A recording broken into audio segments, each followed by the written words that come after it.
இலங்கை வனவிலங்கு புகைப்பட கலைஞர் லக்சித கருணாரத்ன இரண்டாவது முறையாக மதிப்புமிக்க வனவிலங்கு புகைப்பட கலைஞர் போட்டியில் அங்கீகரிக்கப்பட்டுள்ளார். இதன் மூலம் இந்த சாதனையை நிகழ்த்திய முதல் இலங்கையர் என்ற பெருமையை பெற்றுள்ளார். நச்சு குறைப்பு என்ற தலைப்பிலான அவரது விருது பெற்ற புகைப்படம் 60,000க்கும் மேற்பட்ட பதிவுகளிலிருந்து தேர்ந்தெடுக்கப்பட்டது. மேலும் இலங்கையின் அம்பாறை மாவட்டத்தில் உள்ள ஒரு கழிவு கிடங்கில் ஒரு தனி யானை உணவு தேடுவதை புகைப்படம் காட்டுகிறது. இந்த படம் யானைகளால் பிளாஸ்டிக் மற்றும் பொலித்தீன் நுகர்வு அதிகரித்து வரும் அச்சுறுத்தலை எடுத்து காட்டுகிறது. இது செரிமான பிரச்சினைகளுக்கும் ஆயுட்காலம் குறைவதற்கும் வழிவகுக்கின்றது.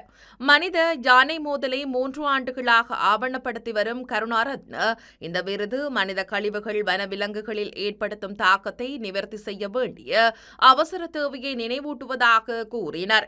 WPY விருது வழங்கும் விழா அக்டோபர் 13ஆம் தேதி லண்டனில் நடைபெறவுள்ளது.